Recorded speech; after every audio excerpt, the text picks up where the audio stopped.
menjadi seorang koruptor sebagai pertanggungjawaban moral. Saya mau minta klarifikasi, ini tanggung jawab siapa? Bapak malu nggak sih? Apakah saya dengar permintaan maaf yang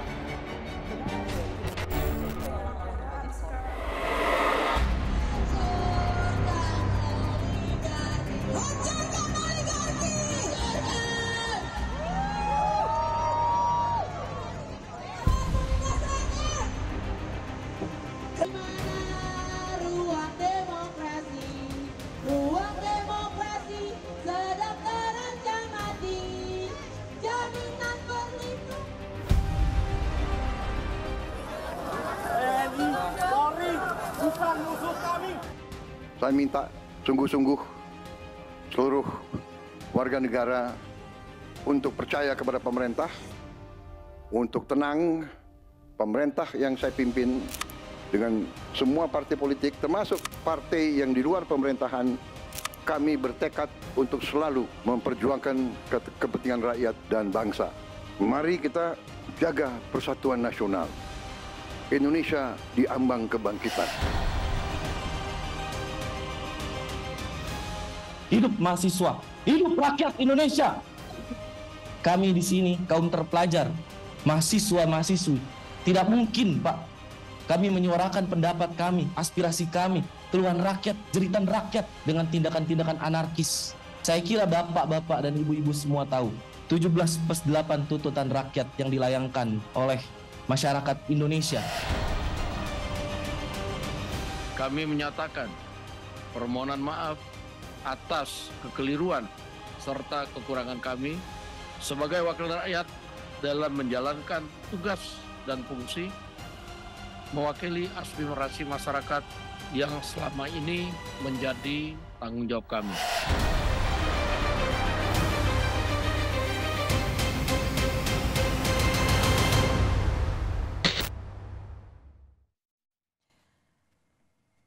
Selamat malam, selamat bergabung di program Rosi. Malam ini jadi malam yang tidak biasa karena kita baru saja melalui hari-hari yang bisa dibilang menakutkan. Semua punya perasaan yang bercampur baur, marah tapi juga sedih, jengkel tapi juga pilu. Karenanya malam ini Rosi mengundang para perempuan. Saya mulai dari yang di hadapan saya, Akademisi Sekolah Tinggi Hukum Indonesia Jentera Asfinawati, co-founder WhatsApp Indonesia Abigail Limuria, lalu ada seniman dan aktivis Melanie Subono, Direktur Jaringan Gus Durian Alisa Wahid, anggota DPR fraksi PD Perjuangan Rieke Diah Pitaloka. Assalamualaikum. Dan waalaikumsalam. Dan Wakil Menteri Pemberdayaan Perempuan dan Perlindungan Anak Veronica Tan. Selamat malam ibu-ibu. Selamat malam. Senang rasanya mendengar suara perempuan. Karena saya yakin suara perempuan mesti didengar. Saya mulai dulu dengan hari ini. Mengapa saya mengundang Mbak Rieke? Karena hari ini Anda menemui kawan-kawan yang menyerukan tuntutan bersama 17+8. Menurut Anda, sebenarnya yang tadi Anda katakan pada teman-teman influencer atau content creator yang membawa tuntutan bersama itu memang secara tulus bisa dilaksanakan atau hanya bahasa diplomasi saja? Ya, ada proses untuk bisa itu terlaksana dengan mekanisme yang sesuai peraturan perundang-undangan, itu bahasa formilnya. Tapi menurut saya ketika semua orang melihat itu sebagai urgensi nasional, maka keputusan politik itu bisa kok dipercepat ya. Entah itu keputusan lewat DPR atau lewat presiden, karena presiden sebagai kepala negara dan kepala pemerintahan misalnya seperti itu. Contoh undang-undang perampasan aset, ketika itu sulit di DPR sebetulnya bisa mengeluarkan perpu. Dan ketika DPR menolak pun perpu itu tetap bisa dijalankan begitu. Tapi semua ada mekanismenya menurut saya. Saya kalau secara pribadi terutama soal represivitas, karena saya dan Asfi adalah orang-orang yang di lapangan begitu, pada peristiwa 98 saya ikut dipukulin, saya mendampingi Yunhab ketika diotopsi di RSCM ya dengan luka peluru yang menembus dadanya begitu, dan itu kenangan yang tidak mungkin saya lupakan. Dan kemarin itu tentu saja bagi saya sendiri pukulan telak ya. Bagi saya nyawa seorang rakyat itu tidak bisa ditukar dengan apapun, apalagi karena peristiwa politik, dan saya minta maaf dari lubuk hati yang paling dalam jika dianggap kurang memberikan tanggapan begitu, dan saya tidak akan membela diri. Namun demikian, dari 17+8 itu saya kira ada hal-hal penting. Saya minta tambahan tadi malah ya, minta tambahan ke teman-teman yang datang, tambahkanlah untuk jaga pangan kita, tolak kenaikan harga kebutuhan pokok. Kita perempuan, saya politisi perempuan, dan menurut saya perspektif perempuan itu menjadi penting ya ketika persoalan seperti ini. Contoh kematian Afan. Kebetulan saya Ketua Umum Konfederasi Rakyat Pekerja Indonesia, di mana anggota dan jaringan saya termasuk mereka yang bekerja di jalur distribusi dan logistik. Kematian Afan itu bagi kami sangat memukul begitu ya. Dan oleh karena itu saya tidak bisa membayangkan bagaimana seorang ibu yang kehilangan anak tidak cukup diberikan santunan, tidak cukup diberikan rumah bagi saya. Oleh karena itu saya meminta dukungan juga dari teman-teman semuanya untuk adanya suatu payung hukum yang penting bagi pengemudi ojol. Malaysia baru beberapa hari lalu mengesahkan gig workers bill. Dan saya meminta dukungan agar Presiden segera mengeluarkan peraturan Presiden tentang perlindungan pekerja platform Indonesia. Sisi lainnya saya tadi minta ditambahkan kepada teman-teman Abigail yang terima kasih sudah menyampaikan aspirasinya. Tapi di saat bersamaan saya juga menerima Asosiasi Petani Tebu Rakyat yang saya bawa ke balkon begitu. Sebetulnya itu bisa, kalian jangan di luar, masuk. Ya, kita bisa fasilitasi untuk masuk gitu. Ada persoalan penting saya tadi sampaikan, ini perlu diwaspadai. Kenapa ketika masuk bulan Agustus kok ada sesuatu bagi saya yang politisi seperti tidak sengaja tapi kok sistematis, yaitu terkait kelangkaan pangan dan harganya yang melonjak. Beras tidak ada begitu. Harganya naik termasuk beras subsidi, padahal stok beras di gudang Bulog itu luar biasa, 3,9 juta ton begitu. Dan ada beras sisa impor 2024 1 juta ton yang kalau tidak dikeluarkan itu disposal. Itu tidak akan busuk, berkutu dan seterusnya. Segera distribusikan begitu. Lalu kemudian minyak goreng, tiba-tiba minyak goreng subsidi, harga eceran tertingginya sampai ada salah satu kabupaten Bintang 50.000 per liter. Belum tentu juga ada di lapangan. Kemudian persoalan gula tadi, petani tebu. Luar biasa, stok gula kita itu 3,9 juta ton sampai akhir 2025. Kenapa diputuskan impor yang itu gula raw sugar yang harusnya untuk konsumsi industri masuk ke gula konsumsi ke industri, masuk ke konsumsi. Ini adalah gejala-gejala yang menurut saya BBM juga silahkan dicek, ada kelangkaan BBM di berbagai tempat begitu. Tinggal dimainkan lagi persoalan nilai tukar rupiah.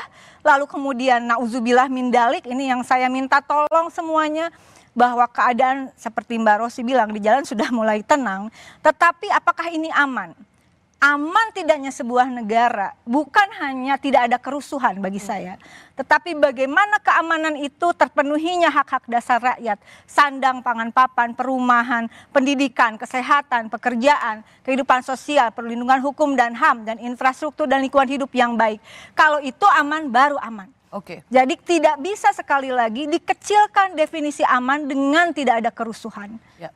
Saya mau masuk ke Abigail dulu. Abigail sudah ditemui oleh perwakilan dari DPR. Seberapa kuat perasaan Anda untuk melihat ada komitmen yang tulus dan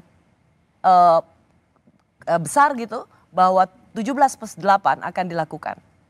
Ya, pertama-tama tentunya aku sama teman-teman aku sangat mengapresiasi bahwa sudah ditemui ya tadi. Jujur kami tidak expect akan ditemui, kami hanya expect untuk menyatakan pernyataan, habis itu memasukkan suratnya, tapi ternyata ditemui. Tapi jujur apa yang aku harapin itu seharusnya anggota DPR menemui masyarakat itu 5 hari yang lalu. Seharusnya nggak hari ini gitu. Seharusnya nggak sampai udah separah ini. Itu yang teman-teman aku rasain. Dan tadi kan beritanya baru keluar dan aku baca-baca sedikit komen-komennya, banyak yang bilang kenapa giliran orang-orang yang punya platform datang baru ditemuin? Kenapa giliran mahasiswa, masyarakat sipil, atau siapapun itu yang udah demo berhari-hari tidak ada yang ditemui gitu? Atau bahkan sebelum bereskalasi sampai sebesar itu gitu, yang masih dalam taraf normal gitu. Dan bahkan tidak harus sampai demo gitu. Kenapa harus nunggu demo? Kenapa nggak berbenah dari dulu gitu? Maksudnya kan ini masalah menumpuk yang kita rasain ya, dari saya pribadi, dari teman-teman pribadi. Kayak setiap hari buka medsos gitu, yang ngelihat berita tuh rasanya pasti kayak gak pernah seneng kalau ngelihat politik. Selalu ada aja yang bikin kesel, selalu ada aja sampai to a point dimana kita tuh udah gak berharap apa-apa. Kita cuman udah jangan ganggu kita. Tapi itu pun tuh kayaknya nggak bisa gitu. Kita nemu hobi baru mau dipajakin, abis itu ekonomi lagi lesu, kita di gaslight bilang ekonomi baik-baik saja. Bisnis lagi struggling malah dikejar-kejar pajak karena targetnya semakin tinggi. Lalu abis itu kita bayar pajak, kita ngelihat duitnya dikorupsi. Itu kan sangat-sangat mempengaruhi gimana kita hidup sehari-hari gitu. Yang sampai kita ngerasa kita harus survive sendiri nih, dan bahkan nggak survive sendiri aja, survive melampaui apa yang dilakukan para pemerintah ini gitu. Dan jadi itu sih yang saya dan beberapa teman-teman saya rasakan soal Maaf, jadi satu apresiasi ditemui, tapi seharusnya lebih awal, supaya jangan terlalu lama menunggu. Sekarang udah kacau sekali kan, udah ada korbannya bahkan info paling baru udah 11 meninggal? 11 meninggal. Ya. Dan ratusan yang luka, lalu ada yang ditangkap. Saat ini kemarin 10, ada informasi bertambah 1 lagi. Dan 20 hilang kalau saya tidak salah. 22. Ya, dan masih ada 20 orang yang hilang. Iya, sangat disayangkan menurut aku, seharusnya nggak sampai tahap ini. Oke. Gitu. Saya akan kembali lagi ke Abigail. Hari ini, hari Kamis 4 September, Kepala Badan Pengendalian Pembangunan dan Investigasi Khusus sebuah lembaga yang disingkat Bapisus, Pak Aris Marsudianto mengatakan bersama Kepala BIN dipanggil oleh Presiden, dan ketika ditanyai oleh awak media mengatakan kondisi bagus, semua teratasi dengan baik. Kita semua pasti sering dapat WA dari banyak kenalan kita untuk menanyakan Jakarta baik nggak, Indonesia aman nggak, dan hari ini dijawab bahwa kondisi bagus, semua teratasi dengan baik, kita ini semua hanya tinggal diskusi dan kita hanya tinggal lepas landas. Mbak Alisa Wahid, apakah ini menjawab semua pertanyaan tentang Indonesia sudah baik dan aman? Itu sebetulnya menunjukkan realita internal ya. Realita internal para pejabat itu belum tentu realita yang sama dengan yang dihadapi oleh rakyat Indonesia. Dan ketika ditanya apakah sudah baik-baik saja, kalau ukurannya lalu lintas tadi, mulai dari tadi malam sudah macet, apakah itu yang dimaksud dengan baik-baik saja? Apakah yang dimaksud dengan baik-baik saja itu tidak ada kerumunan atau tidak ada aksi-aksi yang lari ke sana, yang pergi ke sana kemari berkerumun di mana-mana sehingga menimbulkan kepanikan? Apakah itu? Sementara kita masih melihat bahwa sebetulnya kondisi baik-baik saja itu kalau yang seperti itu masih api dalam sekam. Dan itu yang terjadi beberapa hari yang lalu. Beberapa hari yang lalu kemarahan masyarakat sudah sedemikian besar, itu tidak tertangkap, dianggap masih baik-baik saja. Persoalan baik-baik saja bukan persoalan hanya karena ada korban jiwa yang meninggal secara brutal, lalu orang marah, itu marahnya bukan hanya karena satu kali kejadian itu. Kejadian itu masih banyak rekamannya di masa-masa yang sebelumnya. Ketika kebrutalan aparat terhadap rakyat yang sedang menyuarakan aspirasi mereka, itu direkam oleh masyarakat itu sendiri. Itu kan berkali-kali ada di seluruh sudut Indonesia. Bahkan masyarakat adat misalnya yang harus melawan aparat penegak hukum ketika mereka berusaha untuk mempertahankan tanahnya, itu kan terjadi jauh dari mana-mana, tapi kita punya rekamannya, ada dalam memori kolektif publik. Ada dalam memori kolektif publik. Publik sadar bahwa rakyat makin lama makin terjepit. Rakyat makin jauh dari kemaslahatan atau kesejahteraan atau kebaikan bersama yang katanya dijanjikan untuk kita. Jadi kalau itu belum terwujud ya belum baik-baik saja sebetulnya, tapi api dalam sekam. Api dalam sekam, sebuah kalimat yang sungguh menyimpan sesuatu yang seharusnya bisa diantisipasi oleh pemerintah. Karena itu sebuah strong statement, Mbak Alisa. Situasi ini adalah api dalam sekam. Mbak Asvina? Iya, saya mau melanjutkan tadi Mbak Alisa, api dalam sekam itu sebetulnya adalah soal demokrasi Indonesia. Dan saya mau mengartikan demokrasi itu bukan demokrasi politik saja, tapi demokrasi ekonomi. Dan kalau kita lihat demokrasi ekonomi, pasal 33 sudah mengatakan bumi, air, dan segala kekayaan yang terkandung di dalamnya bukan dimiliki negara, tapi dikuasai negara untuk kepentingan sebesar-besarnya rakyat, kemakmuran rakyat.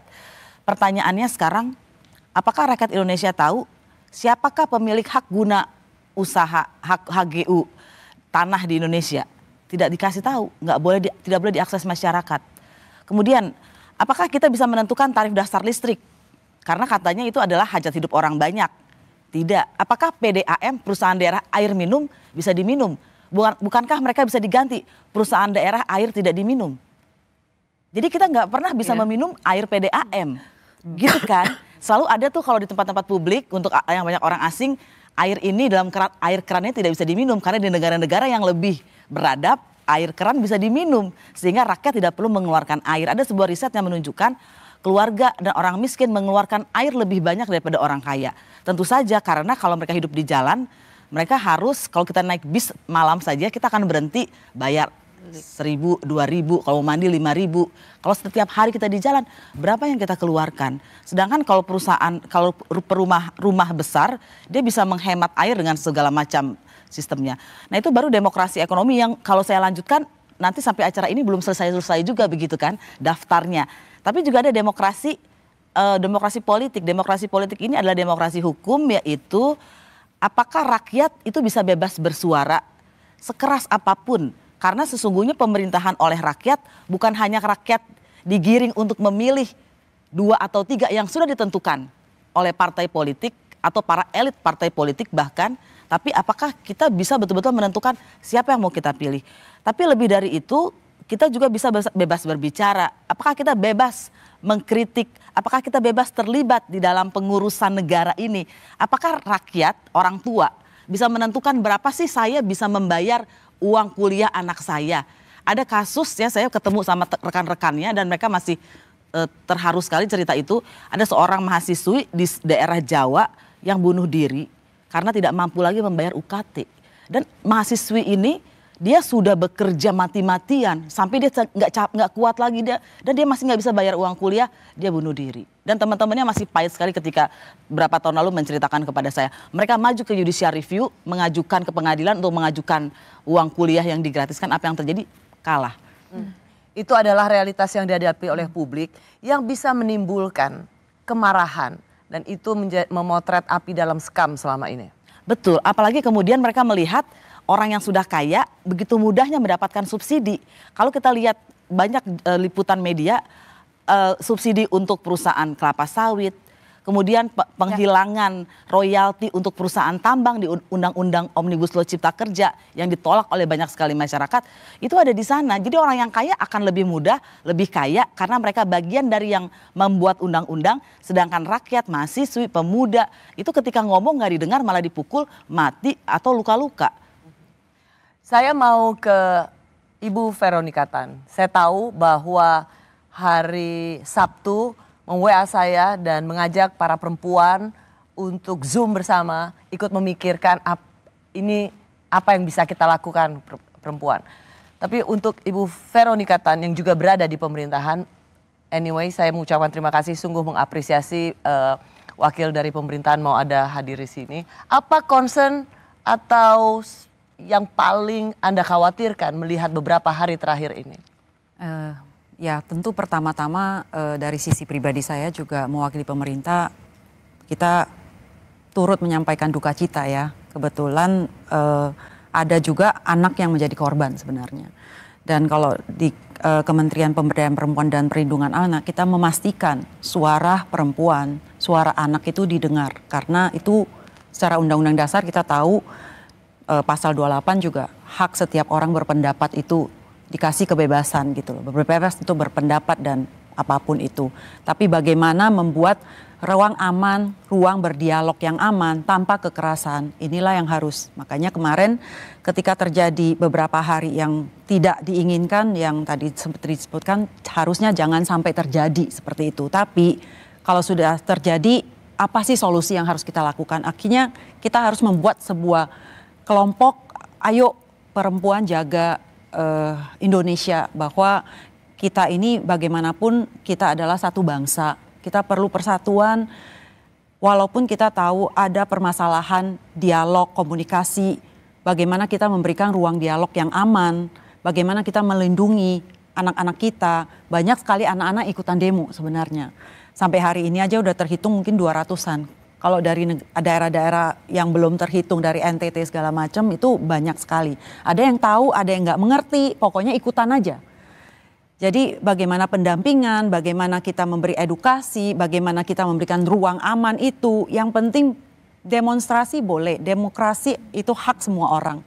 Tapi jangan pakai kekerasan. Bagaimana kita menjadikan, karena bagaimanapun hati nurani perempuan, ini yang kita panggil sebagai sebuah hati nurani mewakili gitu loh. Bagaimana membuat ini menjadi, kita tahu ini tidak baik-baik. Tapi bagaimana membangun ruang komunikasi, mengembalikan komunikasi yang hilang ini sehingga apresiasi-apresiasi, apalagi ada 17.8 ini bisa diwadahi dengan sebaiknya. Bu Vero sendiri bisa memahami apa yang menjadi kemarahan publik? Iya, kalau dari program-program Pak Presiden sebenarnya selama hampir setahun ini, kami dari Kementerian Perempuan itu mencoba menggali dari grassroots. Jadi kita mencoba mengolah apa sih bottleneck yang terjadi. Misalnya seperti perempuan, kita tahu perempuan itu sebenarnya bergerak. Tanpa diminta, tanpa apa, mereka udah berdaya sendiri. Tapi ketika datang seperti saya ke NTT kemarin, saya melihat perempuan itu adalah petani, perempuan itu adalah nelayan, ada mama-mama bambu di situ. Dan perempuan bekerja pembibitan, penanaman. Ada driver ojol, jangan lupa. Ada driver perempuan juga ojol. Nah kebetulan memang kita melihat perempuan-perempuan itu kadang-kadang mereka tidak tahu bahwa mereka itu adalah pengusaha. Mereka juga bisa berkarir, mereka bisa ini. Tapi accessibility ini yang kita pingin adanya gender equality, pengarusutamaan gender masuk ke dalam semua kementerian dan lembaga. Memasukkan isu perempuan dan anak di dalam sebagai bagian dari yang tidak tertinggal gitu loh. Karena kita pengen accessibility perempuan itu sama, memberikan akses itu. Nah ini yang kita lihat dari program-program bagaimana kita turun ke dasar, bottlenecknya di mana, pemerintah daerahnya seperti apa yang menjadi bottleneck. Kok perempuan itu pengusaha, perempuan itu petani, tapi kok secara data kok enggak gitu loh. Nah di situ kita mencari lubang-lubang bottlenecknya untuk kita carikan solusi. Oke, mengapa rakyat marah? Terima kasih Anda masih di program Rosi. Malam hari ini adalah malam yang khusus karena kita baru saja melalui hari-hari yang memilukan. Setelah sebelumnya kita juga begitu marah. Karenanya saya mengundang para perempuan untuk bertanya, kenapa rakyat bisa marah? Ada akademisi Sekolah Tinggi Hukum Indonesia Jentra Asfinawati, co-founder WhatsApp Indonesia Abigail Limuria, seniman dan aktivis Melani Subono, Direktur Jaringan Gus Durian Alisa Wahid, anggota DPR fraksi PD Perjuangan Rieke Diah Pitaloka, dan Wakil Menteri Pemberdayaan Perempuan dan Perlindungan Anak Veronica Tan. Saya ke Melani dulu. Mel, menurutmu saya melihat sosial mediamu dan kamu juga begitu marah. Apa yang membuat kamu marah jika itu bisa sedikit banyak mewakili perasaan publik?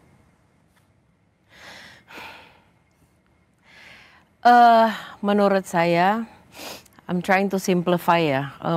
Yang terjadi adalah ada sekumpulan manusia yang lupa posisinya. Lupa kalau mereka punya saudara-saudara yang punya mata, punya hati, punya telinga. Dan mereka lupa bagaimana dan kenapa mereka bisa ada di posisi mereka sekarang. Aku menyambung yang Abigail bilang kali tadi ya gitu. Ada titiknya masyarakat sebenarnya juga udah nggak peduli mereka ngapain udah gitu. Bahkan pada saat tadi dibilang, aku nggak inget, I don't really remember kapan Indonesia baik-baik aja. Aku nggak bisa bedain kapan Indonesia baik-baik aja atau rakyat emang udah males ngomong, udah enek. Nah yang terjadi adalah seperti dia bilang tadi, rakyat ini udah diem. Mencoba sibuk dengan urusannya sendiri. Nyari makan. Mungkin hari ini juga bukan pertanda baik bahwa macet sudah berjalan gitu. Udah macet udah ada. Mungkin gak ada pilihan, mereka harus keluar, mereka harus kerja, harus makan, titik gitu. It's not about apakah aman atau tidak. Karena kalau gue gak keluar rumah, ini gak aman. Anak gue di rumah ada bayi, susu harus gue kasih. Ya peduli setan deh gue keluar jadi apa gitu. Mungkin itu karena udah berapa hari mungkin mereka tidak bekerja.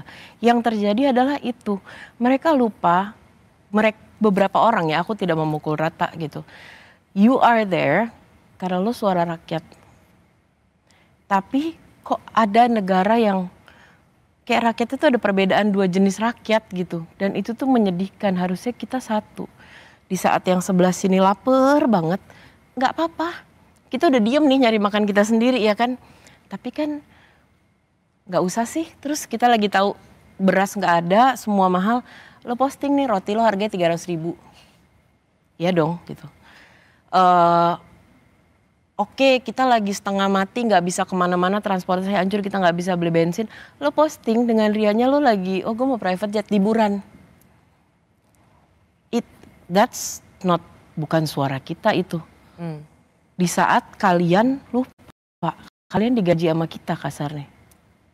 Iya dong, itu zalim menurut saya gitu. Itu rakyat selama ini diem. Menurut saya kemarin ya sudah sampai puncaknya aja sih gitu. Kemarahan karena pejabat sering flexing, sering Salah pamer satunya ya, kekayaan. maksudnya gini, of course ada banyak masalah ekonomi, harga ini itu segala macam iya gitu. Tapi saya juga yakin, oke harga naik turun, ya udah ya kita masih mesti beli ya udah gitu. Tapi itu sakitnya itu ditambah dengan flexing itu gitu. Kalau aku ngomongnya bukan flexing ya, nggak sensitif. Sementara lu tuh di sana karena kita loh dan untuk kita. Iya kan? Ini kita lagi ada problem di bawah. Meledaknya kan terakhir-terakhir itu ya video joget-joget lah, video ini itu. Ya sorry ya gitu. Tapi itu kan nggak mewakili kita menurut aku. Terlepas dari ya tentu masalah harian segala lah, kita mau ngomong ekonomi sulit apa segala macam. Nah di tengah sulit, aku yakin rakyat nggak peduli kok lu mau ganti gigi emas lo tiap hari gitu kanan kiri. We don't care, kita nggak perlu tahu. Pada demonstrasi yang dimulai pada hari Senin mahasiswa 25 Agustus dan kemudian buruh 28 dan itu terus berlanjut. Ada dengan berduka kita juga harus melihat peristiwa Afan meninggal dan kemudian juga yang makin memilukan sebenarnya adalah penjarahan anggota DPR dan juga rumah pribadi, bukan rumah yang sudah dimiliki sejak lama oleh Menteri Keuangan Sri Mulyani. Saya mau tanya ke Mbak Alisa, Anda juga menjadi saksi dan pelaku sejarah di peristiwa 98. Apakah kita sedang mengulang sesuatu yang pernah terjadi di 98? Agak berbeda ya, 98 itu penjarahannya dimulai secara sistematis dan memang terbukti dari temuan TGPF dan segala macam itu bahwa memang ada upaya-upaya sistematis itu begitu untuk menyulut kemarahan. Tetapi modal dasarnya sebetulnya sama-sama kemarahan gitu, sama-sama kemarahan rakyat. Kemarahan rakyat pada zaman itu sudah ditumpuk dari hilangnya kebebasan, hilangnya demokrasi, nggak adanya demokrasi, hilangnya kebebasan untuk bersuara, berpartisipasi, segala sesuatu dikendalikan penuh. Kali ini kemarahannya itu dipicu oleh perasaan tidak berdaya karena kok ini semakin lama hidup semakin menghimpit, tapi kita melihat ada kelompok orang-orang yang mendapat kepercayaan kita tapi justru seperti itu gitu. Sehingga kemarahan itu sama tinggal siapa yang ngompori, siapa yang melemparkan apinya itu. Bensinnya sudah ini sudah basah, ini sumbunya ini sudah basah oleh bensin gitu. Tinggal siapa yang akan melemparkan korek itu. Itu yang saya rasakan ketika masyarakat itu kemudian ikut melakukan penjarahan. Ya. Ya, Tapi kita tahu terkejut nggak Mbak Lisa ketika kemudian setelah demo hari Jumat buruh dan kemudian terus berlanjut dengan penjarahan anggota rumah anggota DPR? Saya sudah mengkhawatirkan ketika siang itu kita melihat ini ya proses pemakaman itu yang dengan ribuan ojol itu ya, solidaritas, tapi terus kemudian diselingi dengan berita dari depan rumah anggota DPR itu. Gitu. Itu warga udah di situ nontonin gitu. Ya orang Indonesia kan sukanya nonton. Kita ingat waktu bom Tamrin, Iya.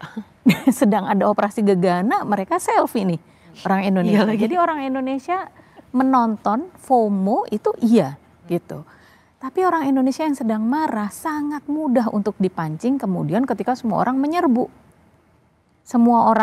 Ada orang-orang yang menyerbu ke rumah itu, sudah ada kemarahan, mereka tinggal ikut-ikutan saja. Makanya ada si anak SMP yang bawa arloji 11M itu. Itu kan dia nggak jauh tinggalnya dari situ dan dia hadir di situ untuk nonton. Tapi Dia bahkan mungkin nggak tahu itu harganya 11 miliar. Nggak tahu. Kalau ibunya kan bilangnya nggak tahu tuh anak itu. Dia lihat, bahkan dia nggak ikut masuk.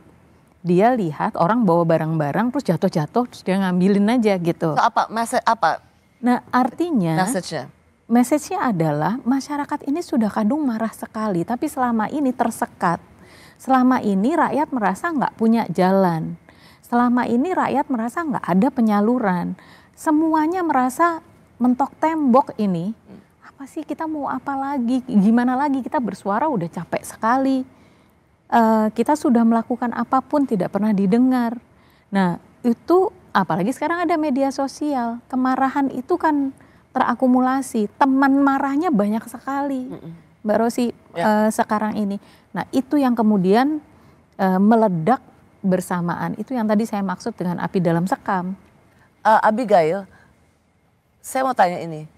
Dari semua aksi yang kemudian terus menerus minggu lalu, pernah nggak Abigail merasa ini juga bisa seperti kerusuhan 98 yang juga bernuansa rasialisme? Ya sebenarnya pertanyaan ini rada sulit ya. Tentu kalau misalnya ditanya ada rasa takut gak ada. Menurut aku ini sangat common di keluarga-keluarga atau komunitas keturunan Chinese Indonesian ya. Kita tuh setiap kali udah mulai nggak stabil, ada demo, apalagi sampai sekarang ini nih takutannya tuh masih luar biasa, traumanya masih luar biasa. Tapi untuk aku pribadi, aku percaya ini udah beda. Kenapa? Pertama itu karena keterbukaan informasi dan sosial media. Aku ngeliat teman-teman ini sudah bisa secara real time menapis hoax. Secara real time menangkap kalau misalnya ada oknum yang perbuatannya sedikit mencurigakan. Udah bisa sharing informasi satu sama lain dan juga seruan-seruan jaga warga, jaga warga. Jadi benar-benar sangat intensional mastiin 98 tidak terulang lagi dan mastiin kita saling jaga terutama yang minoritas gitu. Itu jadi ada satu itu. Dan yang kedua juga tentunya aku percaya sama generasi aku sih. Kayak di Indonesia sekarang kan kita lebih dari 50% generasi muda. Dan aku udah tahu banget generasi muda sekarang ini udah beda banget dari generasi yang di atas kita. Dimana kita tuh sudah membaur dan aku juga bersahabat sama macam-macam orang dan bener-bener kita tuh pandangannya menurut aku udah sangat beda gitu ya. Yang dimana kita sangat-sangat berusaha pastiin rasisme itu tuh tidak bangkit lagi gitu. Jadi ada gerakan aktif untuk melawan itu dari sahabat-sahabat aku. Bisa dilihat di media sosial banyak banget anti rasisme postingan-postingan. Itu yang kayak ini cara menjaga satu sama lain begini sharing information dan sebagainya. Jadi menyatunya tujuan bersama dan ini sama sekali tidak ada hubungannya dengan rasisme. Iya, mastiin itu. Dan apalagi juga sekarang kan dengan keterbukaan informasi sudah jelas ya musuhnya siapa, sudah jelas sumber masalahnya siapa, sudah jelas rakyat sebenarnya marahnya ke siapa. Jadi tidak akan semudah itu untuk didistraksi ke arah hal-hal lain menurut aku. Jadi rakyat itu marahnya ke siapa? Ke pemerintah yang itu kayak ketika rakyatnya sulit mereka malah menaikkan tunjangan. Ketika rakyat sulit, pajak dinaikin dan mereka korupsi terus berjalan. Dan sepertinya nggak ada akuntabilitas. Itu sih yang bikin rakyat marah ya. Mungkin kita tuh bertanya-tanya kenapa di negara ini sulit sekali untuk menuntut akuntabilitas. Kenapa untuk menuntut akuntabilitas beberapa wakil rakyat yang udah menghina sampai sebegitunya rakyat harus sampai sebegininya. Kenapa itu nggak proporsional sekali? Kenapa gitu? Jadi tidak adanya akuntabilitas dengan blatant banget gitu, show of corruption, secara vulgar. Udah vulgar sekali. Dan ya udah akhirnya rakyat udah muak sebenarnya. Itu kata yang lebih penting dari marah sih menurut aku, muak. Ya aku ada lihat satu di TikTok video kayak creator Gen Z, dia bilang, kenapa sih kamu ngomong-ngomong politik? Saya muak gitu. Dia udah simple segitu aja. Dan itu menurut aku captures apa yang dirasain banyak orang. Di GNB kemarin kita nyebutnya rakyat murka. Apa Mbak Alisa? Murka. Rakyat murka. Saya muak sih. Asvina juga menjadi saksi sejarah dalam peristiwa 98. Bagaimana Anda menjelaskan perbedaannya yang sangat berbeda? Ya saya hanya peserta aksi pada saat itu, tapi kemudian jauh setelah itu ya saya ikut merasakan mencekamnya, tapi tentunya berbeda dengan mencekamnya sama ya, tapi mungkin secara gerakan ada perbedaannya atau ada sesuatu yang secara nyata berbeda? Iya, jadi karena saya hanya masa aksi, saya merasa waktu itu kok tiba-tiba nanti aku mau tanya Mbak Rika juga. Tiba-tiba itu akhirnya ada berita, oh Depok kampus mau diserang. Gini, jadi memang ada, dan waktu itu kan tidak ada media sosial, jadi kita tidak bisa memverifikasi. banget ya. Kita tidak bisa memverifikasi. Nah, tapi yang saya mau alihkan ke persoalan 98 itu, menurut saya temuan tim pencari fakta itu sangat penting bahwa tidak ada yang pertamanya itu bukan massa cair, ada yang menggerakkan. Dan saya mau narik lebih ke belakang, Mbak Rosi, misalnya tahun 74 peristiwa Malari. Jangan lupa peristiwa Malari tahun 74 itu sebenarnya masa aksi juga. Dan berujung pada kambing hitam, persis seperti yang terjadi sekarang, isunya ekonomi, kesenjangan juga, dan jangan lupa waktu itu Glodok dalam saya baca juga dibakar. Jadi ada sentimen rasisme yang salah gitu, bukan kepada orang yang melakukan, tapi kepada orang-orang yang tidak bersalah. Nah jadi ini kan perulangan terus, yang menurut saya ketidakadilannya berulang, ketidakadilan ekonomi dan ketidakadilan politik berulang, rakyat tidak diberikan saluran untuk berbicara, modelnya aja beda-beda. Sekarang rakyat bisa ngomong lewat media sosial, tapi sebetulnya kan nggak pernah didengar, betul-betul didengar gitu. Dan yang menarik kemudian di setiap aksi yang penting-penting itu kenapa selalu ada kerusuhan ya? Dan karena itu menurut saya kalau Indonesia mau berhenti ada kerusuhan seperti ini, maka kita harus membongkar seluruh struktur operasi yang pernah terjadi di setiap kerusuhan selama Indonesia sudah merdeka. Karena jangan-jangan ketemu kalau polanya sama, ini nggak mungkin organik dong.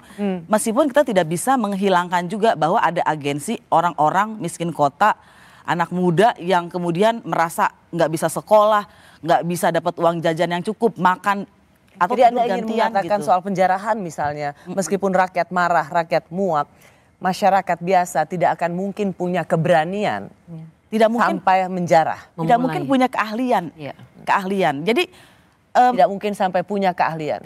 Dan jangan lupa pada waktu itu mereka kemudian ikut-ikutan ya itu adalah wujud frustasi dan kesenjangan yang luar biasa itu. Karena saya yakin kalau orang kaya disodorin garam mau diambil gak meskipun gratis, ya mungkin dia nggak ngapain saya ambil garam gitu. Nah kalau kita lihat kan yang dibakar adalah kantor-kantor polisi ya, bukan kantor-kantor polisi saja, bukan hanya Polres, tapi juga ada kantor-kantor penting Gegana dan di Jakarta Pusat. Itu Jakarta Pusat ring 1. Kok bisa terbakar? Siapa yang bakar? Siapa yang berani bakar Gegana sih? Siapa yang berani? Nggak mungkin lah warga biasa. Dan nggak ada Tidak mungkin warga kerumunan. biasa. Tidak Dan mungkin itu dianggap Mungkin. sebagai... Menurut saya nggak mungkin, bahkan penjarahan museum itu Iya. menurut saya itu sesuatu yang cukup jangan dianggap tidak mungkin ada kejadian seperti 98 dengan isu rasisme. Harus saya katakan, Kak, kita jangan menganggap dengan adanya media sosial lalu semuanya tidak mungkin terjadi. Justru menurut saya kita harus waspada, jangan sampai itu terjadi, tapi kemungkinan itu terjadi bisa saja. Kalau kita analisis bahwa lebih dalam cipta kondisi yang terjadi, menurut saya bisa juga dong kalau analisis sementara saya ini kok mungkin sama Asfi sama, ini kok diarahkannya seperti tidak sengaja begitu, tapi kok sistematis ya. Bagaimana kami sudah diedarkan misalnya agenda demonstrasi itu kan hal biasa. Kenapa kemudian diumumkan ada penutupan jalan seperti ada blokade-blokade yang sudah disiapkan begitu ya pada hari ketika buruh itu aksi yang hanya 2 jam, yang menurut saya karena saya juga pimpinan konfederasi agak aneh kalau buruh mematok dirinya aksi hanya 2 jam dan kemudian dikatakan hati-hati nanti 2 hari sebelumnya sudah mengatakan akan ada anarko begitu. Berarti kan sudah dapat informasi begitu. Ini nggak bisa kita polos-polosan karena sudah ada media sosial lalu kita merasa aman semua bisa berjalan secara organik. Enggak, negara itu ada suatu sistem dan yang namanya kekerasan negara itu menular ke masyarakat karena ini tesis filsafat politik saya. Bisa ada suatu pola yang seperti Asfi katakan, pola yang terus berulang. Pola yang terus berulang ini kalau kita tidak antisipasi sama-sama, kita tidak bisa meredam emosi sama-sama. Jangan karena kebencianmu juga jadi tidak adil begitu, menganggap bahwa penjarahan itu ya karena DPR-nya brengsek, wajarlah rumahnya dijarah. Itu adalah banality of evil, kejahatan yang lahir dari kedangkalan berpikir, yang tidak bisa membedakan lagi mana yang baik, mana yang jahat begitu. Nggak bisa Mbak, kalau boleh saya ngomong, saya bukan membela teman saya, Uya atau Mas Eko. Uya itu partner saya untuk membongkar beberapa kasus tindak pidana perdagangan orang. Terakhir kami sama-sama mengadvokasi Dr. Piprim yang dimutasi semena-mena oleh Kemenkes begitu di RSCM, dia ahli jantung, lalu kemudian Mas Eko pimpinan komisi begitu. Ya memang kami minta maaf, ada gestur yang salah. Tapi mereka dijarah rumahnya dan kami yang berlatar belakang dunia hiburan ya. Uang itu belum tentu loh dari hasil DPR. Uya itu baru 10 bulan. Itu bukan pembenaran. Jadi menurut saya mari kita pilah, kami salah, saya tidak akan membela diri. Termasuk saya salah. Saya telat untuk merespon. Saya tidak akan berargumen, oh saya lagi ngurus soal sekolah yang digusur saat tanggal itu di Bekasi. Ada bukti media sosialnya. Saya tidak akan membela diri, kami salah. Kami mohon maaf, saya lah setidaknya, saya mohon maaf. Lalu what next ya? What next? Karena menurut saya kita nggak bisa mengandalkan sekarang era keterbukaan publik. Apakah Mbak teman-teman tahu bagaimana CCTV itu bisa dimatikan? Titik-titik CCTV bisa dimatikan saat kemarin itu begitu ya, termasuk di sekitar DPR. Ini nggak mungkin mahasiswa, nggak mungkin buruh yang melakukan ini. Saya bisa jamin, nggak mungkin teman-teman buruh tahu titik CCTV. Jadi siapa? Ya silahkan dianalisis ya. Artinya jangan simplifikasi bahwa hal-hal yang mungkin lebih parah ini bisa terjadi. Jadi ada memang kemarahan publik atau tadi Mbak Alisa dengan sangat keras mengatakan muak gitu. Tapi juga kemudian ada peristiwa yang menodai aspirasi masyarakat yang sudah marah dan muak itu dengan penjarahan dan itu harus kita lawan bersama dan itu bukan dari rakyat. Apakah para perempuan di sini ingin mengatakan setuju. itu? Jangan sampai yang orang berdemonstrasi untuk menyampaikan hal-hal yang baik, kritik yang baik dianggap mereka terlibat makar. Itu saya sangat tidak setuju. Apa duduk soal dari hari-hari kelam yang baru saja kita lalui? Para perempuan di sini ingin bicara. Malam hari ini saya mengundang para perempuan untuk bisa sama-sama mencari tahu duduk soalnya, akar persoalan dari apa yang terjadi beberapa hari lalu. Karena tanpa memahami apa yang menjadi duduk soalnya, tentu kita tidak bisa tahu bagaimana menyelesaikannya. Jangan biarkan api dalam sekam tetap menjadi api yang bisa membakar kapanpun. Saya masih bersama akademisi Sekolah Tinggi Hukum Indonesia Jentera Asfinawati, co-founder What Is Up Indonesia, Abigail Limuria, seniman dan aktivis Melanie Subono, Direktur Jaringan Gus Durian Alisa Wahid, anggota DPR fraksi PD Perjuangan Rieke Diah Pitaloka, dan Wakil Menteri Pemberdayaan Perempuan dan Perlindungan Anak Veronica Tan. Saya ingin tapi masuk dulu ke Bu Vero. Bu Vero, pernahkah dalam kengerian kemarin Anda juga takut ini menyerempet ke isu rasisme? Iya. Perasaan seperti itu ketika saya masuk di dalam pemerintahan Pak Presiden Prabowo sih nggak ada.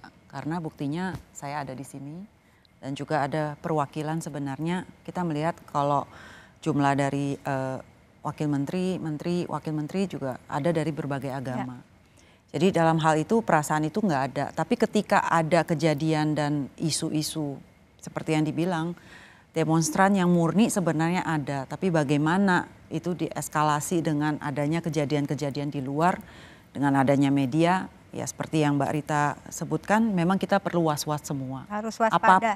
Apapun yang terjadi di depan kita, ketika kita sudah melihat di belakangnya ada kejadian yang tidak disangka, tidak wajar, itu harus menjadi sesuatu yang menjadi alert. Jadi sistem alert kita bukan kita artinya berdiam diri, tapi apapun usaha kita tidak menutup diri, kejadian-kejadian bisa terjadi. Oke. Wakil Ketua DPR Sufmi Dasko 3 September setelah menerima aspirasi perwakilan mahasiswa mengatakan pimpinan DPR telah berkoordinasi menyepakati sejumlah langkah reformasi. Ini sejalan dengan yang selama ini menjadi tagline reformasi, transparansi, empati, dan juga mengatakan minta maaf dari mewakili DPR minta maaf telah mungkin membuat kira-kira membuat publik marah. Lalu kemudian ada transformasi atau transformasi DPR, betul. Saya baru saja memimpin urun rembuk untuk transformasi DPR. Semua ketua fraksi sepakat menghentikan tunjangan perumahan bagi anggota dan melakukan moratorium kunjungan kerja bagi anggota dan komisi-komisi DPR. Prinsipnya kami DPR akan terus berbenah dan memperbaiki diri. Apa yang menjadi aspirasi masyarakat pasti akan kami jadikan masukan yang membangun. Saya sendiri yang akan memimpin reformasi DPR. Itu yang dikatakan oleh Ketua DPR Puan Maharani. Saya mau bertanya pada Asfi. Sudah tahu duduk soalnya, apakah ini salah satu yang bisa menjadi solusi? Ini tunjangan hanya satu bagian kecil yang di permukaan. Dan saya pikir pembenahan DPR tidak cukup hanya mengenai ekonomi saja atau politik saja, tapi harus ekonomi politik. Maksudnya begini, tunjangan-tunjangan itu adalah persoalan ekonomi. Tapi bagaimana bisa ada elit di DPR, ada elit di partai politik, itu karena sistem politik kita. Sistem politik kita membuat hanya orang-orang tertentu yang bisa membuat partai politik, yaitu membutuhkan uang sangat mahal. Kemudian hanya orang-orang tertentu yang bisa dipilih menjadi anggota DPR karena biayanya sangat tinggi dan seterusnya. Sehingga kalau kita lihat hasil survei, hasil riset, wajah anggota DPR itu sebagian besar adalah lebih dari 50%-nya adalah pengusaha. Bukan saya mau mengatakan pengusaha tidak baik, tapi kalau dia terlalu dominan, dia menjadi tidak balance karena persoalan di DPR bukan hanya ekonomi, ada persoalan kesejahteraan ibu dan anak, ada persoalan transportasi, persoalan hukum, seperti juga nggak mungkin orang hukum semua bisa menangani isu petani dan lain-lain. Nah karena itu sebetulnya sistem politik kita harus diubah secara mendasar agar anak petani dari Sorong, anak nelayan dari Pantura, buruh dari Jakarta itu semua bisa masuk ke anggota DPR kalau dia mampu. Bukan karena dia dekat dengan elit partai politik atau karena dia mampu membayar politik. Begitu hal dan menurut saya jalan ke situ panjang sekali karena membutuhkan reformasi partai politik juga pada akhirnya. Nah dan kemudian setelah itu Indonesia itu kan tidak punya recall oleh rakyat yang memilih rakyat, tapi pergantian antar waktu oleh partai. Di negara-negara yang lebih maju ada yang namanya recall oleh rakyat. Tentu saja rakyat harus mengumpulkan ribuan suara, puluhan ribu suara tergantung, tapi dia bisa merecall. Di negara-negara yang sudah lebih maju juga, sebagian besar di Eropa juga ada referendum. Referendumnya macam-macam tuh, ada setidak-tidaknya yang saya tahu ada 4 jenis. Kalau ada undang-undang yang ngaco, rakyat bisa mengumpulkan sejumlah tanda tangan, RUU itu berhenti. Dan seterusnya. Indonesia tidak punya ini sehingga akhirnya terkonsentrasi kekuasaannya pada partai politik. Mbak Alisa Wahid, Mbak Alisa mengatakan bahwa duduk soalnya adalah tentang rakyat yang muak gitu. Apakah dengan transformasi DPR, permintaan maaf itu salah satu good gesture yang bisa menjadi permulaan yang baik? Sebagai gesture iya. Itu awal permulaan, bahkan mungkin bukan permulaan ya, rintisan permulaan gitu. Menghilangkan tunjangan, moratorium gitu. Kunjungan. Itu gesture politiknya. Tetapi DPR terutama dan juga pemerintah itu perlu paham di luar ada agenda-agenda bayangan begitu terkait dengan tadi yang penunggangan, penjarahan dan segala macam itu kepercayaan rakyat kepada pemerintah satu karena kebijakan-kebijakannya, kepada DPR karena wakil rakyatnya tidak merefleksikan kebutuhan rakyat, dan yang ketiga kepada polisi karena berulang kali melakukan kebrutalan terhadap demonstran maupun terhadap rakyat, itu sudah kepercayaan itu minusnya udah minus 1000%. Begitu. Tidak cukup hanya dengan pernyataan maaf. Bahkan sejujurnya saya sebagai aktivis itu saya masih deg-degan. Apakah akan sama seperti kemarin-kemarin yang di depan kita ketika ada kejadiannya itu semua minta maaf. Tapi setelah itu ya tidak ada penyelesaian. Kanjuruhan sampai sekarang juga tidak ada penyelesaian. Indonesia ini negara yang tidak ada closure untuk berbagai persoalan besar yang terkait dengan HAM, Mbak. Mulai dari kapan pun nggak ada. Yang terang benderang soal nggak ada. HAM. Tidak ada yang pernah dihukum secara full bertanggung jawab atas segala, nggak pernah ada. Jadi saya sangat khawatir bahwa sekarang pun ya sekedar gesture. Padahal itu hanya di permukaan. Padahal persoalan yang jauh lebih penting itu adalah karena selama ini hubungan yang terjadi itu makin lama hubungan antara penguasa dengan rakyat. Bukan penyelenggara negara dengan rakyat. Yang tadi disebutin, kita yang menggaji, kita yang menugaskan, kita tuh juragannya nih rakyat. Itu nggak ada, yang ada rakyat itu hamba penguasa. Makanya kemudian jadi tidak didengar, karena itu diabaikan, karena itu jadi nggak ada akuntabilitas kita tadi. Kita nggak pernah bisa minta, hanya orang-orang anggota DPR tertentu atau pejabat tertentu yang bisa kita datengin terus kita nanya, Mbak gimana sih Mbak? Oke. Yang lainnya nggak bisa. Saya mau ke Mbak Rike. Nah gitu. Kalau kita sudah tahu duduk soalnya, lalu bagaimana kita mengadres the issue? Kalau kita duduk persoalan yang paling mendasar, saya akan terus mengatakan ini, perbaiki data dasar negara. Dari data dasar yang digunakan saat ini, karena ini saya buktikan dengan disertasi saya, kita menggunakan pseudodata. Bagaimana sistem pendataan itu tidak menghasilkan data yang menggambarkan kebutuhan real, menggambarkan kondisi real dan potensi real masyarakat kita begitu. Sehingga kemudian kalau dikatakan demokrasi Pancasila itu tidak memisahkan antara demokrasi politik dan demokrasi ekonomi. Bahwa keputusan politik itu harus bisa mendrive suatu keputusan ekonomi di mana ada distribusi keadilan di sana. Dan kalau kita bayangkan, saya hari-hari memang mengurusi setidaknya masyarakat yang juga menemui saya. Contoh akan saya jadikan contoh terus. Bagaimana alokasi untuk masyarakat yang miskin tidak mampu yang harusnya ditanggung oleh negara dari uang rakyat sebetulnya. Saya menolak ini program bantuan sosial. Itu program untuk kesejahteraan.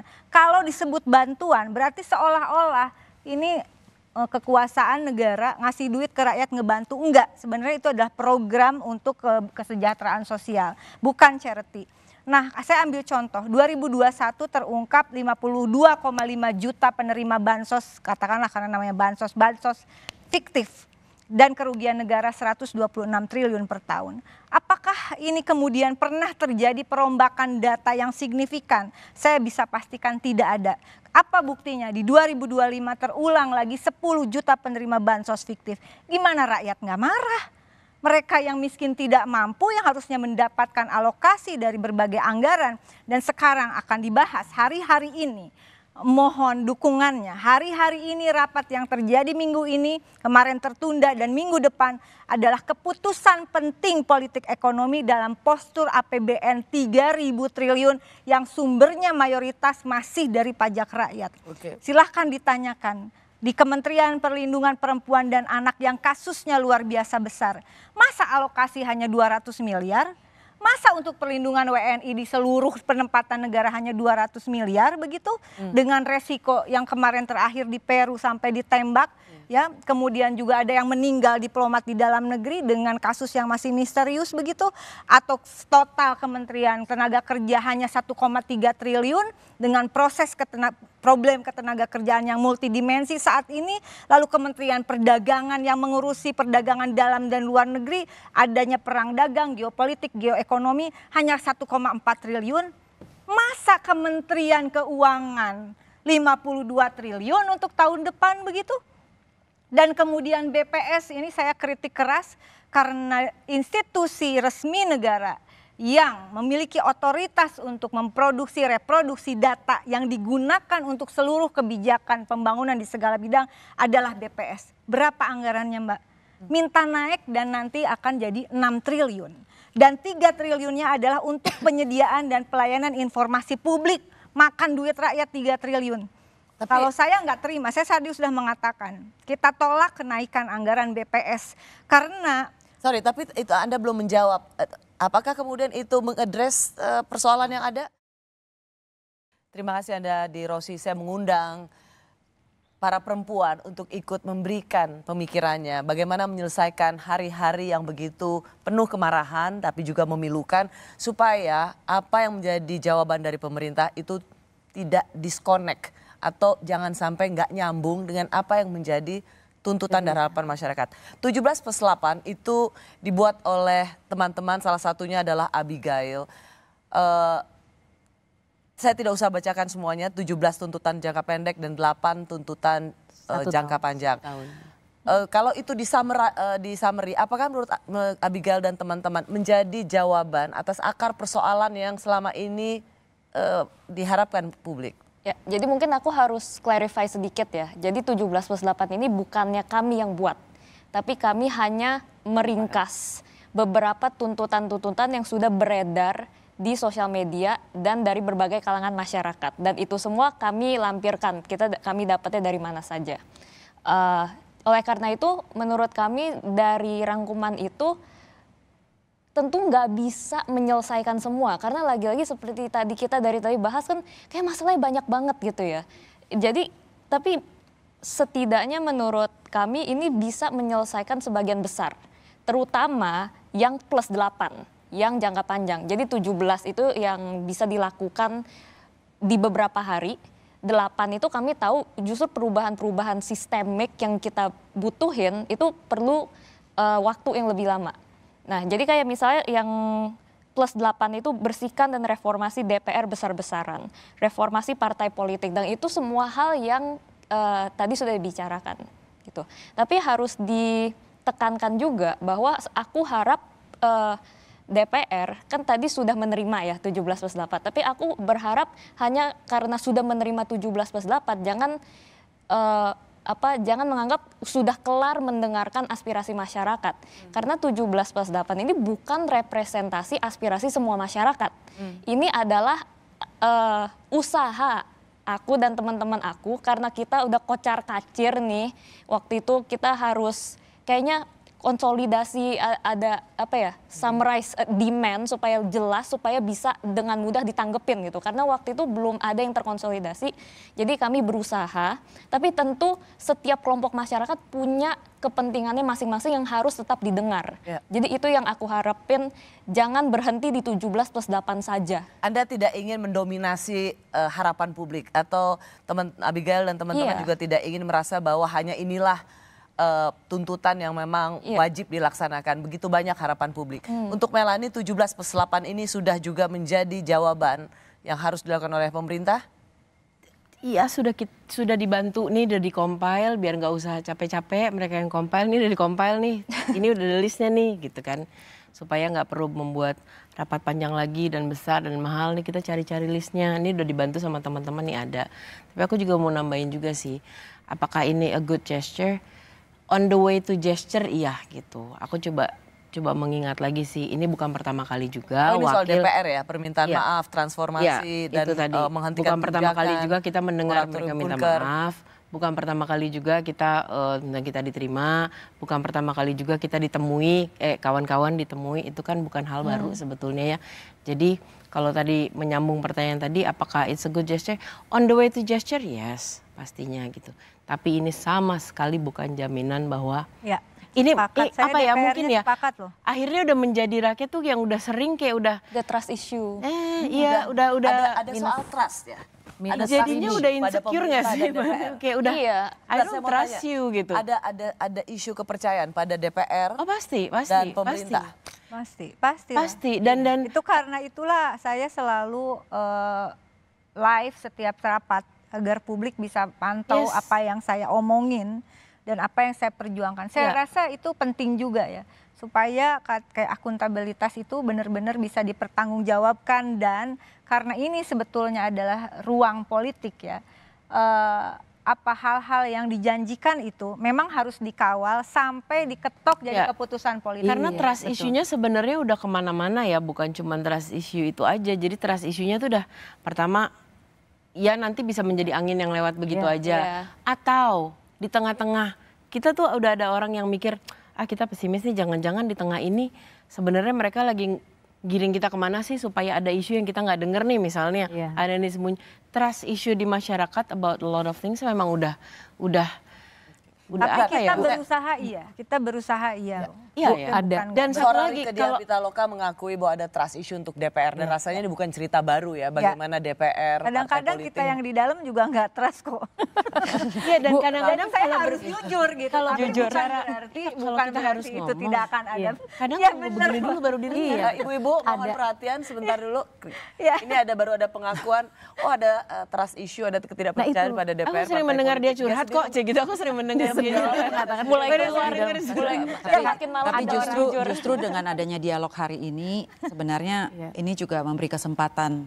Ini kesempatan kita lah, kita benar-benar bisa bersuara. Harus begini dulu baru. Nah iya itu kenapa harus sehancur dan ini memang dulu. setiap kali bukan hanya tanggung jawab DPR. DPR begini itu dulu hanya baru satu didengar. dari sekian lembaga penyelenggara negara. Eksekutif Tentu. dan legislatif. Maka kalau mau ditinjau ulang, dievaluasi gaji dan tunjangan semua tunjangan lembaga negara baik di eksekutif, yudikatif dan legislatif. Moratorium kunjungan kerja ke luar negeri itu juga anggarannya besar. Di moratorium semua lembaga negara. Mbak Rike, jadi untuk yang poin 17 itu publikasi transparan anggaran gaji tunjangan rumah fasilitas DPR secara proaktif dan dilaporkan secara berkala. Jangan hanya DPR, semua pejabat semua lembaga kan sudah ada negara. di LHKPN. Enggak semua, enggak semua. Kalau DPR semua harus laporan. Tapi saya tanya, bagaimana dengan birokrat di kementerian lembaga dari level direktur, eselon segala macam. Dan perlu menjadi catatan, anggaran negara APBN maupun APBD terbesar adalah untuk operasional pegawai, termasuk APBD. Berarti kan something wrong. Berarti kan bukan hanya DPR. DPR harus koreksi, iya. Saya sebagai DPR saya setuju, terima kasih atas koreksi itu. Tapi ini titik 0 kilometer kita semua. Mumpung Presiden Prabowo itu kan tegas ya Mbak ya. Jadi menurut saya ini kesempatan juga untuk mereformasi semua tata pemerintahan lembaga negara dari atas sampai bawah sampai pemerintahan desa. Introspeksi dan perbaikan sebenarnya yang kita mau. Saya boleh kasih Bu Vero dulu? Ya, kita mengintrospeksi dan juga kita memperbaiki sistem. Karena birokrasi itu sendiri memang, ya saya juga memang baru 1 tahun. Tapi kita mengerti program-program yang dilakukan sebenarnya kan kita base ke community gitu loh.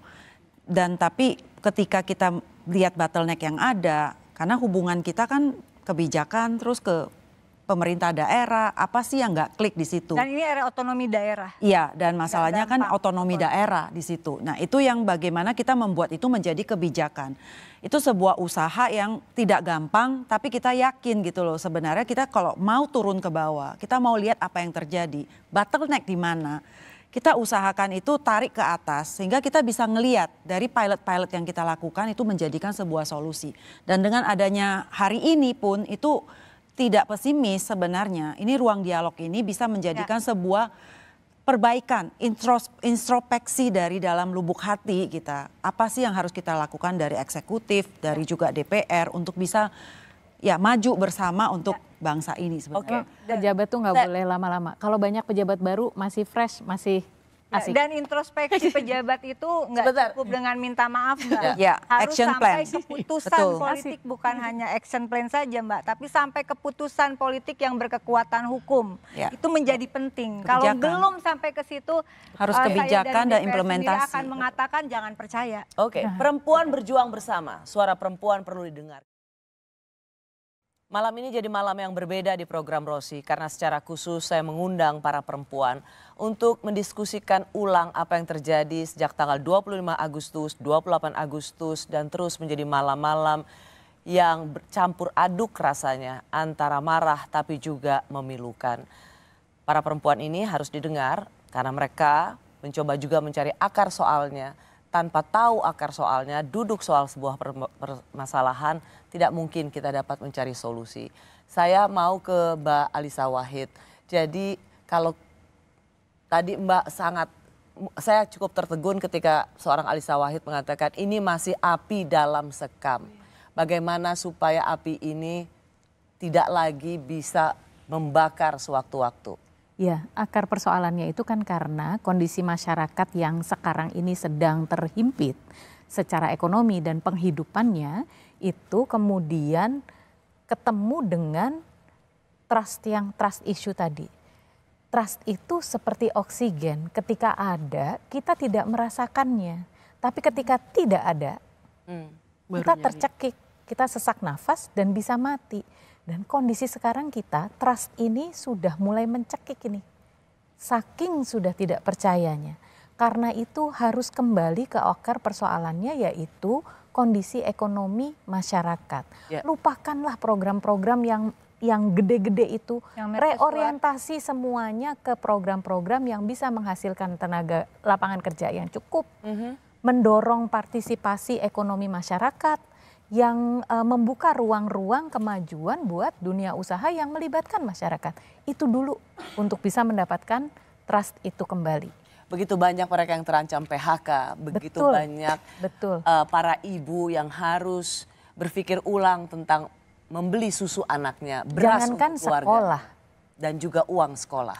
Jangankan sekolah, memberi makan anaknya saja dengan makanan yang bergizi mereka nggak bisa. Ini yang harus diselesaikan. Ada persoalan ekonomi yang harus diselesaikan. Mel? Ya, dari aku sih ini adalah kesempatan. Thank you so much untuk sudah menerima aspirasi itu, sudah meminta maaf. Tapi we don't trust you. Dan kalian ada di tempat yang bisa menyelesaikan ini. Paling nggak menuju arah menyelesaikan. Ini aku rasa adalah kesempatan untuk menunjukkan are you really on sisi masyarakat or not? Sisi rakyat atau tidak? Apakah Anda benar-benar wakil rakyat atau wakil rakyat teman-teman Anda saja? Sekarang ini adalah momentumnya. Skala prioritas itu perlu. Lihat apa yang lagi dibutuhkan rakyat. Jadilah rakyat yang sebenar-benarnya. Jadilah rakyat yang sebenar-benarnya. Rike. Ya. Saya mau titip tadi ke teman-teman Abigail juga, saya sudah sampaikan di jangka pendek ini tolong kita suarakan bersama, memberikan dukungan untuk menolak kenaikan harga kebutuhan pokok. Itu penting sekali. Yang kedua adalah menolak kenaikan iuran BPJS. Yang ketiga adalah saya minta segera ada distribusi pangan yang benar-benar terjaga, beri dukungan kepada Presiden untuk menjaga stabilitas pangan, termasuk beri dukungan kepada Presiden untuk usut tuntas, bongkar semua mafia pangan, mafia tanah, itu perlu kita beri dukungan penuh kepada Presiden Prabowo. Dan untuk undang-undangnya saya kira penting untuk disahkan undang-undang tentang sistem pendataan presisi nasional, undang-undang perampasan aset tadi juga penting, dan kemudian untuk Perpresnya, saya minta dukungan untuk ada Presiden Prabowo untuk menerbitkan Perpres perencanaan pembangunan daerah berbasis data presisi karena ini sudah era otonomi daerah. Dan kemudian juga yang tidak kalah pentingnya untuk teman-teman ojol di seluruh Indonesia, kita perjuangkan bersama, kita beri dukungan kepada Presiden Prabowo untuk segera menerbitkan Perpres perlindungan pekerja platform Indonesia. Oke, Abigail. Jadi kalau menurutmu apakah kemudian apa yang harus dilakukan untuk merestore atau mengembalikan kembali trust kita pada penyelenggara negara? Ya laksanakanlah sungguh-sungguh dan sampai tuntas permintaan-permintaan yang sudah jelas menurut aku. Karena tadi dibilang kan, oh ya Indonesia keadaannya sudah membaik, udah aman gitu ya. Indonesia nggak baik-baik saja, rakyatnya capek aja sih. Kita udah jungkir balik, udah nggak tahu nih mau ngomong apa gimana. Aku ada ngelihat video yang demo sampai pakai baju kuntilanak ya, yang nyopotin itu ya kayak udah sedesperate kayak kita mau ngomong gimana pesta lagi. air, main-main. Iya udah sampai segitunya gitu. Kita udah do all we can. Sekarang kita saatnya melihat pemerintah merespon nggak, dan responnya tolong jangan hanya gesture, tapi tolong dengan konkret dan prosesnya yang transparan. Itu yang kita mauin. Dan membangun kepercayaan itu kan aku selalu dibilang juga sama orang tua aku, membangun kepercayaan itu sulit tapi ngerusaknya sangat mudah. Dan ini udah rusak. Jadi tolong jangan komplain kalau membangunnya lagi sulit. Karena emang itu kenyataannya menurut aku. Dan menurut aku juga kita nggak adil ya kalau kita selalu cuma ngomongin yang anarkis-anarkis gitu. Banyak banget teman-teman yang demonya dengan sangat peaceful, dengan sangat damai dan kreatif, sampai bahkan diaspora-diaspora di berbagai negara. Itu nunjukin untuk aku rakyat tuh cinta banget loh sama negara Indonesia. Dan mereka mau ngorbanin waktu, tenaga, dan bahkan resiko kayak hidup mereka untuk supaya negaranya lebih baik. Nah, negara harus perhatiin apa kabar Indonesia 2045 kalau enggak. Ya. Asfinawati. Iya, jadi yang pertama Indonesia itu menempati dalam data Oxfam ketimpangan tertinggi ke-6 di dunia. Artinya antara yang kaya dan si miskin. Dan 4 orang kekayaannya setara dengan 100 juta orang.